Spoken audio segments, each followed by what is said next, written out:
All right. Hello, everyone. How are you? All right, we are live. I'm so excited about tonight. So I'm asking right now that you would share. We have just a couple of minutes before it's time. I'm on my personal page, but I'm about to share to our Real Women Rock page and a couple of other places. And I'm hoping that while I'm doing this, you will be doing on my personal page, but I'm about to share to our, turn your volume down, that's all. Yeah. All right. I was like, yay, I hear myself. That's cool. All right. Let's see here. Okay, I've shared a couple of places. I see you all coming in. Make sure that you say hello to us. Hey there. Come on in and say hello. Would absolutely love to see your name and see you wave at us. I'm sharing in a couple more places. This is going to be an absolutely amazing discussion, and we don't want to do it without you. All right, you've got a couple of minutes to still share while I introduce myself. I'm on purpose. We are early because this is going to be an amazing opportunity for us to connect. My name is Trinace Richardson, and I am the founder of Real Women. Real Women Rock, we do.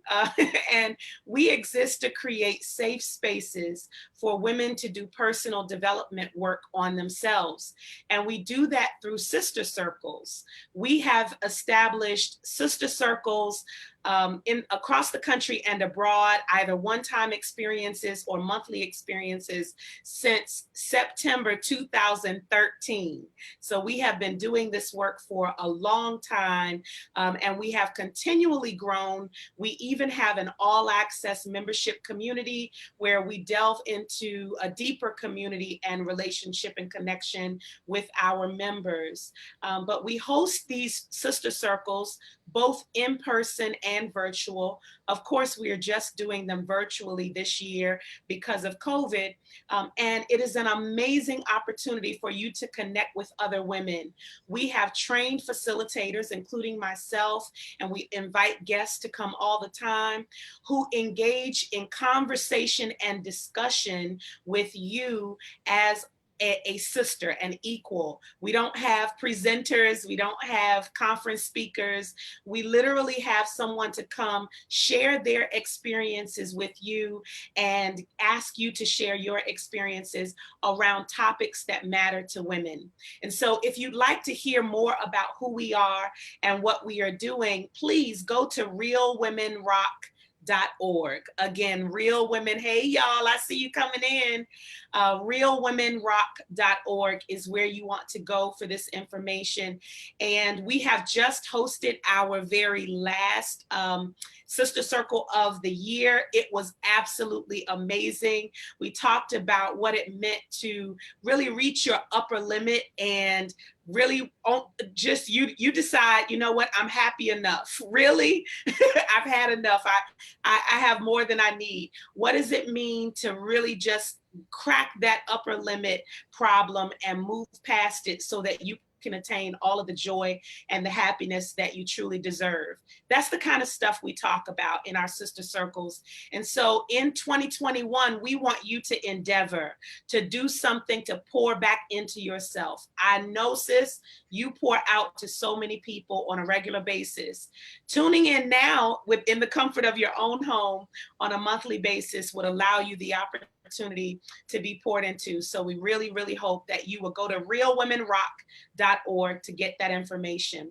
And we are currently right now as a community going through a challenge for 21 days. We're on our last few days now called the Purge. And we are decluttering our bodies, our minds, our spirits, and our physical spaces. So we are supporting each other as we literally clean out closets and clean out drawers that we've been meaning to do for a long time, while at the same time asking ourselves some very probing questions that would help us purge emotionally and spiritually.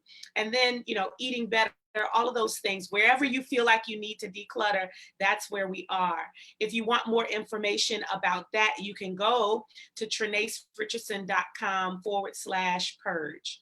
Again, TrenaceRichardson.com/purge. Because even if you don't do it with us this cycle, you can get the information and do it on your own. We are so excited about today, and it's already 8:01, so we get started. And I see y'all saying, hey, hello there. Thank you so much, sisters, and thank you for, I love this. My guest sister is helping me out in here too. Thank you so much. Listen, you all, say hello. Hi, everybody. Invite someone, share this with someone. We are about to talk about boundaries. We're about to talk about respect, and I get to introduce to some, maybe reintroduce to others, a sister who is dear to me because she is such a wonderful example of what it means to just really command and demand respect. Let me tell you, this sister is on it. Okay, when it comes to education, she is a leader in education, has her doctorate there, and has been a principal consultant and a principal educator in a lot of different sectors right now at Solero. And I am just elated to have her here.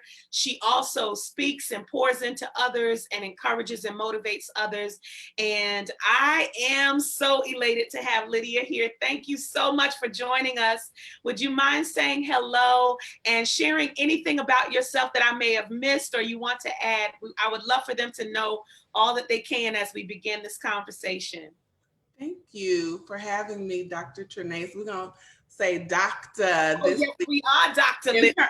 Yes, I know that's right. Yes, we're going to start it right now. You know I'm ready to go in, right? Ready. But seriously, I am Lydia Carlis. I am really happy to be here. I love God. I love my family. I love Black people. And I love helping people who are historically marginalized. Black folks have been, but there are other groups as well, like helping us show up as our best selves through education, through my photography work. I just really want us to have as many options and choices as possible, and to believe that we do, to believe that we have those options and choices. So that's the work that I like to do. And that's, why God put me here on the earth. Oh, that is so good. Okay, so thank you for sharing that. When I knew for a while now, I've wanted to have this conversation with you and just talk. We could have talked about so many things. We could have gone into the realm of education with this COVID thing, how it's affected those who are in the realm of education. We could have talked about a myriad of things. But then you posted something. And I was tickled pink recently by something you posted, because I wrestle with this issue often. And so our guests who engage with us in this conversation, they know that this is a conversation with them and not just at them or to them. So y'all see the question in the chat now. Have you dealt with issues of boundaries and respect? I want you to begin talking about it in the chat while I start this conversation with Dr. Lydia, because it's something that I've wrestled with. I have been in settings, and well, let me tell them what the post was basically about: you needing to use your title in a conversation with someone who didn't appear respectful of who you were and what you've accomplished and what you were bringing to the table. And, I think you made the point, it's not something you would necessarily just point out or emphasize, but it just seemed necessary at the time. And so I think some of us often wrestle with because we are such servants at heart, and we are doing our best to give, whether it's in a personal or a professional setting. So I don't want you all to think that you have to have a doctorate to be involved in this conversation, but because whether we are dealing with folks who just don't respect our boundaries or who don't seem to respect us, period, we have to take up for ourselves and speak up for ourselves. And so I'd like to ask you, sort of in that context, what you've had to deal with and why. Why do you think we have to deal with this issue in general? Yeah.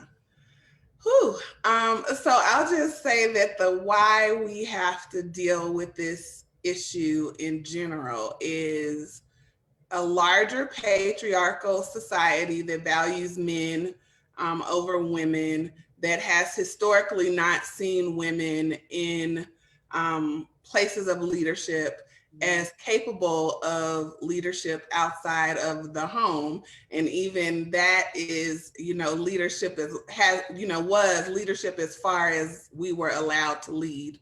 So I think that's larger, and that is something that we see in African culture, like in many cultures. I would say maybe the only one where it's not clear that that is true is Native American culture.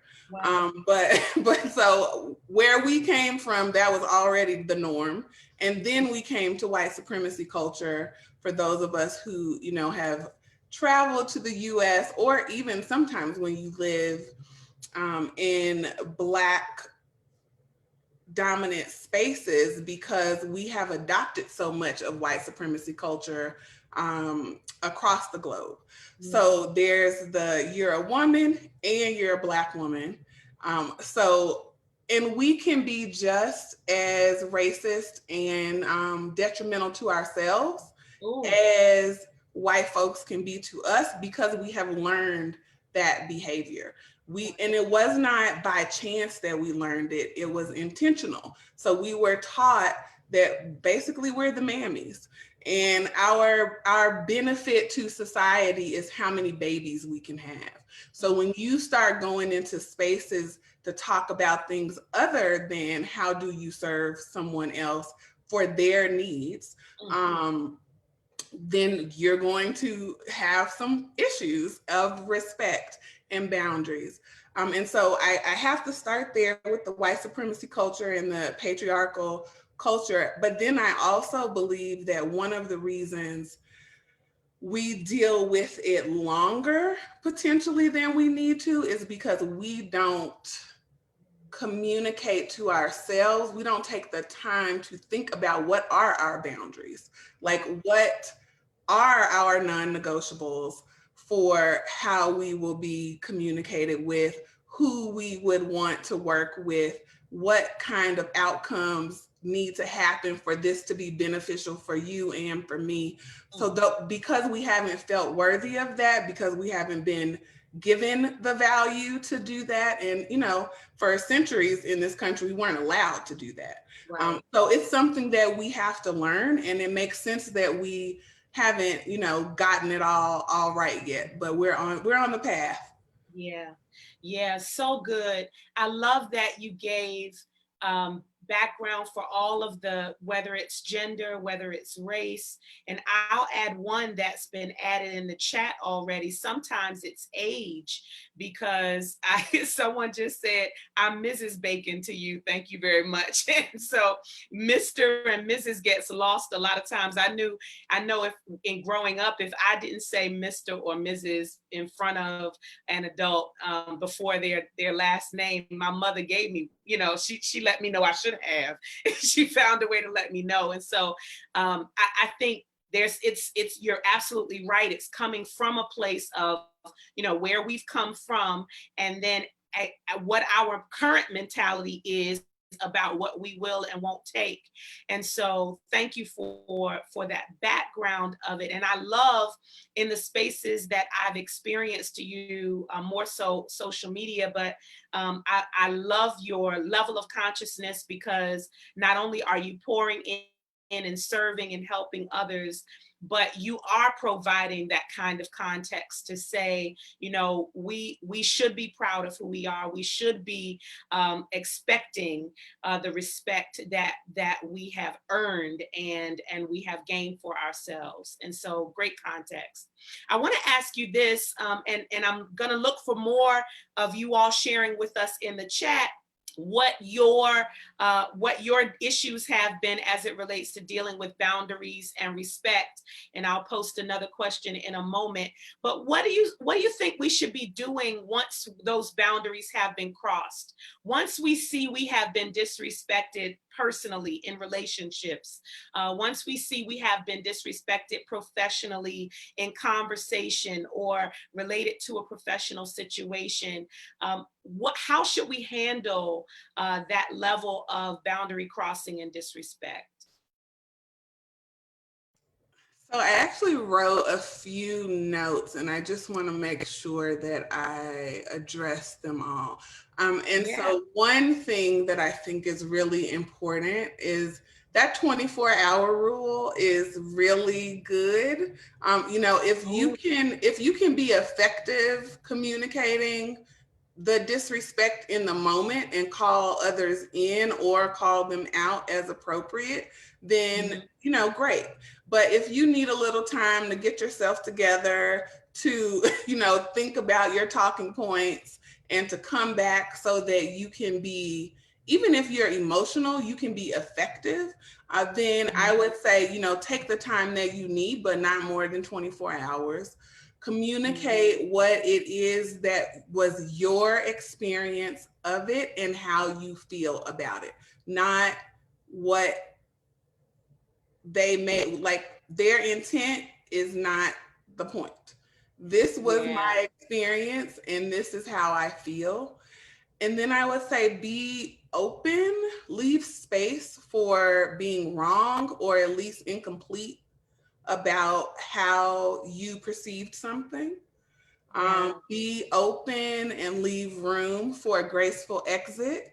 That is something that one of the women that I interviewed for a series talked about, how important it is to leave things that are not serving you gracefully. Like you don't have to, you know, shout it out and cuss them out and all of that. You know, sometimes that might be what's effective. I don't know, but ultimately, you want to leave a space as gracefully as you can with your dignity intact, with your personal values not crossed, even if they try to cross them, right? So not letting people take you out of who you want to show up as. So I would say leave room for either of those things. And then take the time to listen to what the other person is saying as well, because that space for being incomplete or being wrong is so important. Their intent is less important than the impact, but ultimately the impact may be because of some of our own stuff that really had nothing to do with them, because we have been traumatized. So historically, and we know that genetically some of that trauma is still living in our bodies. So we may not take every situation on its face, and then that may lead us to, you know, ascribe something more negatively to another person that's really more about us than that person. So just leaving space for that to be possible. This is so good. Some folks have quoted you just to make sure that those offerings up, those suggestions are highlighted. So good. And then a couple of folks have said that, you know, they're learning with age to deal with it when it comes. So it is situational. We're going to talk about that in a moment. And the fact that, oh my goodness, on a political campaign, I can only imagine what that looks like. Because what happens is, I think people Even those of us who look like us and who are, who have the same body parts as we have, people don't expect us to be in certain spaces or to hold certain positions or to even carry ourselves or hold ourselves up in a certain way. And I'll just liken it to even a relationship when, when you think well of yourself and you take care of yourself, the same things that people admire and love about you once they're in relationship with you causes maybe intimidation or jealousy or any of those things.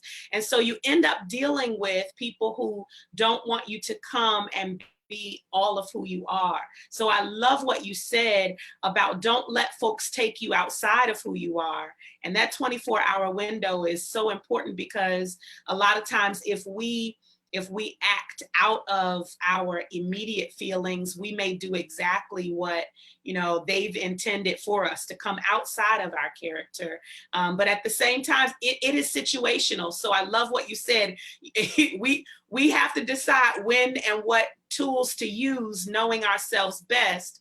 And I guess I'll ask you personally, how do you decide what your boundaries are and what they should be as it relates to people and situations? I'll speak for myself. I know that, there might be some conversations where I never expect, want, or need anyone to use my title or any, under any regard am I looking for anyone in a certain space or in a certain circle to call me doctor.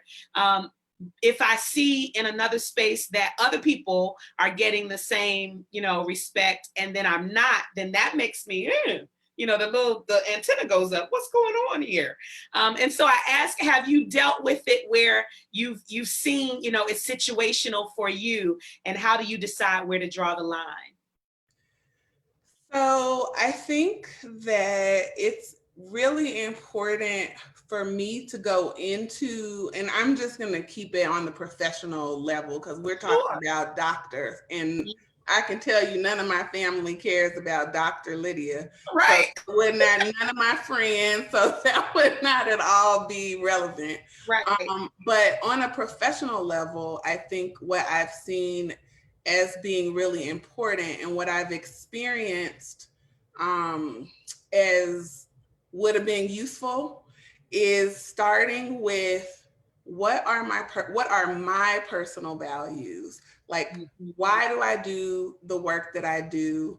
What brought me to this space? And what are the things that I value in getting to where I want to go? So for me, integrity is the first value that I have, and that includes having tough conversations when we need to have them so we can get to where we need to go. So if you're unwilling, if I know from the get-go, you're going to want to be polite and not actually say the thing that's going to help us to move forward, that's not going to be a good fit, right? So I think understanding my personal values, understanding my professional goals, like what legacy do I want to leave in the earth? What impact do I want to have on the world?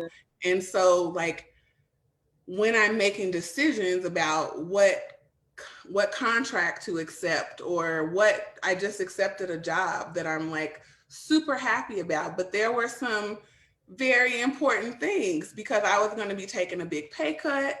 I was going to be having a big freedom and flexibility cut from consulting. So, for me, their mission aligning with my personal values, their the number of children that I would get to impact doing that work instead of consulting. And then ultimately, to keep it real, that the white male CEO majored in African American studies in the 90s from Wisconsin, wow. Right? So if I'm gonna go work for somebody now, they need to believe fundamentally in some of the same things that I believe about the possibilities of Black people and Black children. And so that was super important to me. And so I'm saying all of that because one of the reasons it's harder for us to set boundaries is because, like I said before, we haven't decided internally what those boundaries are for ourselves, like what are our non-negotiables again. And so professional goals, and then ultimately professional value. What do you bring to the table so that you're interviewing folks just as much as they're interviewing you? And you know, because you've already done this work to understand what's important to you, you Yeah. feel confident. If this isn't a good fit, you can say it or I might say it, right? But we both have agency in this situation. And it's not you giving me something, it's me adding my professional value to your work stream so that we both benefit from this situation. This is so good. I I could if I could, I would repeat everything you just said because it was so important. I just want to highlight the fact that what I heard you say was we need to align our personal values with, and make sure they align with the people and the places we connect ourselves with.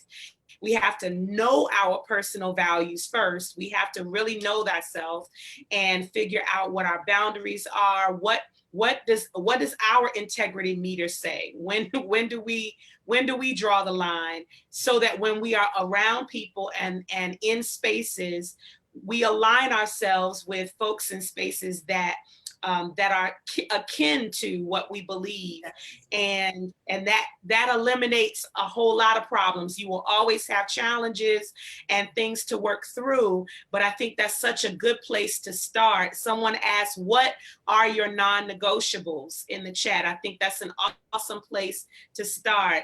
Na says a mission plus values equals alignment. So key that we make sure that we are looking at the, and I keep broadening it a little bit, Dr. Lydia, because I want to make sure that folks, whether you are talking about your personal or your professional life, I believe that the same principles you are lifting up matter, because even if you are not using doctor around your friends, you are aligning your personal values with those that are akin to you around you. And so we have to make sure in romantic relationships, in friendships and sisterships, that it's reciprocal, that we're not always the one that's pouring out, but we get poured into positively as well. I think that is so important. So thank you. Thank you And for do we lifting that up. allow people to do that? Right? Do we allow people to pour into us? So, I mean, honestly, like really knowing ourselves in personal relationships, we should compliment each other, Mhm. eat, compliment, not comp love, like you're so pretty. Um, Ooh, but yeah. we end up getting that whether we thought we wanted it or not. And so Mhm. we're not always ready to actually have a productive relationship with someone who is that different from us. Again, some of it is we haven't set our boundaries, we haven't communicated our boundaries, but also we haven't left room for us to create new boundaries together. And if my husband were in here, he would tell you, we've been married 21 years, and probably the first 16 or 17 of them was like work. But it Mhm. was not all positive work because we weren't looking at this personal relationships, friendships, partners. That's another job. You have Yeah. to do professional development on yourself, personal development on how can I be a good friend? How can I be a good partner? Just like we do for our jobs. That's another That's right. job. That's Parenting, right. same way. Yeah. Yeah. Oh, that's good. It's work. It's work. And you can either do the work of dealing with the consequences of not doing personal development work, dealing with the issues and the drama and the negative emotions that come along with not doing the work, or you can deal with the work of the work. And I think either way we get to choose. But that personal development work is so important, and you are so right.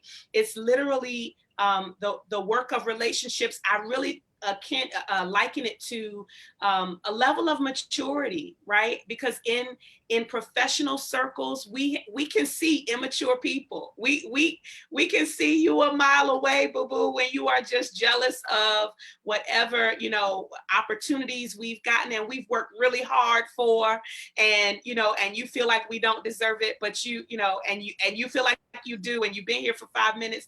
We see you, and so our level of maturity says, how do we deal with those who, I love what you just said, how do we deal with those who don't have the same values that we have? And so we start off with knowing our values, doing our best to align ourselves with those who have the values that we do, so that we can pour into each other, and then dealing with the complexities of those who don't have the same values that we have. Or If the there are, values don't show up the same way.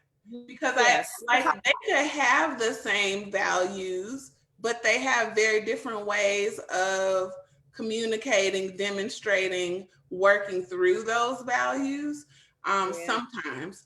And if we don't, so after we align on what we say those values are, we also need to do the work to talk about how will this show up in our work together, right? How will our values, our shared values, what will that mean about how we work together? And what does that mean about how I won't work and how you're unwilling to work? So a couple examples I have, I actually just start with one that's a negative example, and it just meant it wasn't a good fit. We're going to do someone wants to do a 6-figure contract with me, but it's a contract. I'm not going to work for you. You need me to be in your cubicle at your office so that you can feel good about whether or not I'm doing work. That's not contractual. Right. Not even to discuss that that's illegal for you to require that, but for me, it's just not going to happen because that's not what I'm willing to do. So even if we had the shared values, which I do think we did, the how do we both need for us to work together in a way that allows those values to lead to the outcome. Like, we need to agree on that stuff too, up front, and then keep revisiting over time. Like, is this working? Are we still aligned on what our real purpose is in this work? And be willing to have those conversations and be willing to walk away. Yeah, that is so good. You mentioned marriage earlier, and someone said, "Whoo, like child, that marriage." They're agreeing, and the fact that some folks have titles here that they're learning to own.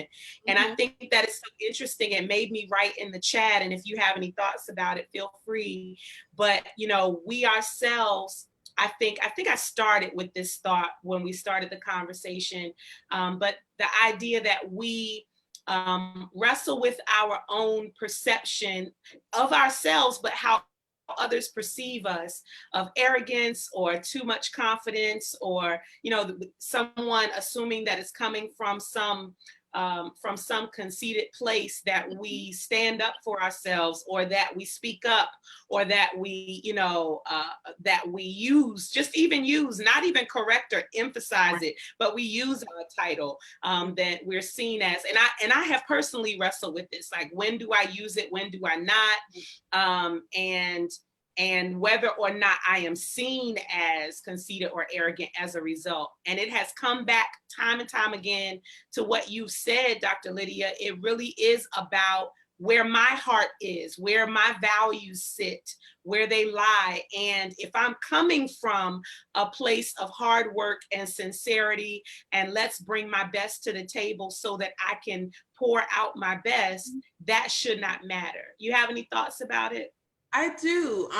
So when I talked earlier about the importance of bringing understanding and bringing your professional value to the conversation, your professional value is not the title.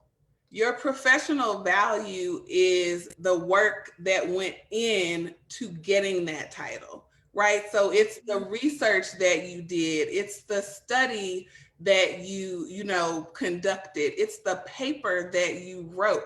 That's the value to whoever is going to be professionally using that, right? The title just shows you saw that through to completion, but it's about the work. Yeah. And what I've learned in working with such diverse groups, from teachers to staff to leaders to district folks, what is most important depends on the audience. So if I was recently contracted to go in and do 2 days of training with special ed teachers at a special ed school. Yeah. They did not care that I had a doctorate. They cared that I had taught 7 years and that I had been in special ed self-contained classrooms, because this was a special education school. So my doctorate definitely is what allowed whoever to find me to bring me there. But my professional value in that setting was not anything to do with my doctorate. It was what experience I had in the classroom. So I think doing the work to understand our audience and understand like which pieces of my whole are the value that is needed in any particular instance, and then you lead with that. So even if it's not saying, I'm Dr. Lydia Carlis, it might be saying, hi, I'm Lydia, I'm happy to be here, da da da da da. And then in my doctoral research, I da da da da da. Right. So I didn't have to say I'm Dr. Lydia, but you still know I got that doctorate. And this is why that's relevant to this conversation. So it's not name dropping, if you will, or title dropping. This is why me having a doctorate is important to this conversation and to the work that you need me to accomplish. Yes, that is so good. Someone got it too. It's about the work, and to link it to and to make sure that it's clear that this is what I bring to the table, and this is how I can contribute to the work. I love that. We have literally gone through a half an hour conversation, what feels like 15 minutes. I do have a question for you and you all know that you are welcome to share comments, ask questions. And so I do have at least one question before I ask you to share whatever information or resources, anything you have you'd like to share if someone wants to continue a conversation or a connection with you. The question is, what role have mentors played in your personal and professional development? I thought that was an awesome question. Woo, mentors have been important from the time I was a kid to today. I still have mentors, and I have different mentors for different aspects of my work. So when I knew I wanted to leave my former job and start consulting, I started like asking people who had left their jobs and consulted to mentor me on like, what steps do I need to take so that I can be successful? What did you not do that you felt like you should have done or you would do? And their counsel, like, it saved me so much headache. It made me so much money. Like, I mean, it just really, and it ultimately helped me to have the impact that I wanted to have. Right. So not me trying to do everything on my own and figure it out by myself. But also, even in mentor relationships, I think it's really important that we add value to the mentor as well. So, when people would give me free advice, can I give you a photo shoot? Like, I can help you brand yourself and you did it without any expectation, but there needs to be some exchange of value in personal relationships and in right. So I think, thinking about how can we add value both ways is really important in having mentor relationships. That is so good. And Easy. it's so funny that that would be a question. I literally found it so important that I established a mentoring community for current and aspiring women leaders called Leading with Soul. And it is just so key because for many of us, you just mentioned, some ways in which ever since you were younger, that you have reached out to folks and asked questions, and it has saved you. For many folks, and I'll speak for myself, there were times when I looked for and maybe didn't feel comfortable. I'll say, first of all, didn't take the initiative that you took to feel comfortable enough to reach out and ask the questions for those that I could have asked. But at the same time, sometimes I looked around and didn't feel like there was someone accessible to me. And so I'd taken, mentoring from far away, reading a book about someone and, searching them on the internet, stalking them, and what they've said here and what videos they've created and that kind of thing, to getting to the point where I don't want anyone to have to do that type of legwork anymore. Let's make ourselves available as women who have gone through the hard knocks, and say, let me tell you what I've learned. It's not about, selling it all the time. It is about sharing it openly, sometimes with somebody. And that reciprocal relationship that you just described is so key, because when I did start taking the initiative to reach out to people, my first question wasn't can you help me? It was, how can I help you?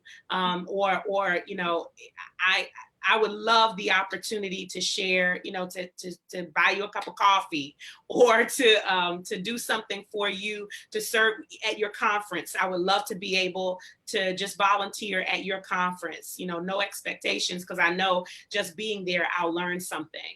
Just really finding ways to do that reciprocal thing you just talked about. So key, so key. This has been amazing. Time goes by so fast when it comes to this. Would you mind sharing with us anything that you want to share, website, the work that you're doing, any way that we can stay connected with you? Okay, I am putting my email address in the chat. That's my consultant email address. I did just start at Oscillero Inc. And Shine Early Learning. I'm so excited about that new work. That's my space is early education, early childhood. So if you need any support with that, I'm definitely happy to chat. But I also am pretty good at business and understanding, like, how do you charge for things? How do you demonstrate your value in a way that people understand the value proposition, so they worry a little bit less about the cost? So I can help with that or lead you in the right direction, because one of the ways I learned that is a boot camp. When I was getting ready to leave out on my own, what are the things that I don't know that I need help with? So, helping push you in a direction that will help you move forward. I'm really good at that and happy. This is so good. You all, she shared her email address. I'm saying that's a good contact. If I were you, I would screenshot it. I would write it down somewhere. Because you don't get this type of access. I really appreciate your time. The fact that you have excelled in so many different ways, and you take time out in your personal space, your social media, all those kinds of places. You take time to pour back out as you are excelling and moving up your own ladder. I just really appreciate it. It is noticeable. It made me want to say, please come on and let's talk. So thank you for your time, Dr. Lydia. I really appreciate you sharing with us. We love you. We appreciate you. Thank you so much for having me. And I can't wait to read the comments. So, hey, Absolutely. everybody. Yeah, keep them coming, y'all. I love that she said that because that means that she'll come back to them. I love when our guests are able to do that. So keep the questions and the comments coming. She'll come back there. And also, this is now live, but we will be here on the replay for you to share with those that you love. And we also have a Real Women Rock YouTube page, and we will post this on our YouTube page. And Dr. Lydia will share the link with you in case you want to share it and place it anywhere you'd like to share it or place it. And so share this out with someone who needs to know in their personal and their professional spaces that it is okay to set boundaries. It is okay to expect respect. It says something about our own values, knowing who we are, and then it helps others to better understand how they should connect with us and others, both professionally and personally. This has been an amazing conversation. It went a little longer because I was just too excited to keep the conversation going. Thank you so much for being here with us. We are here every Wednesday night for the rest of 2020 at 8 p.m. Eastern that we have a guest. We transition in 2021 to Thursday nights at 8 p.m. And I'm just as excited about the guests we're going to have there. We're going to open it up to YouTube Live and Instagram Live in 2021. We have some wonderful plans for how we're going to grow. So stay with us, continue to grow with us. You guys have a wonderful evening, and thank you again, Dr. Lydia. Thank you. Good night. Good night.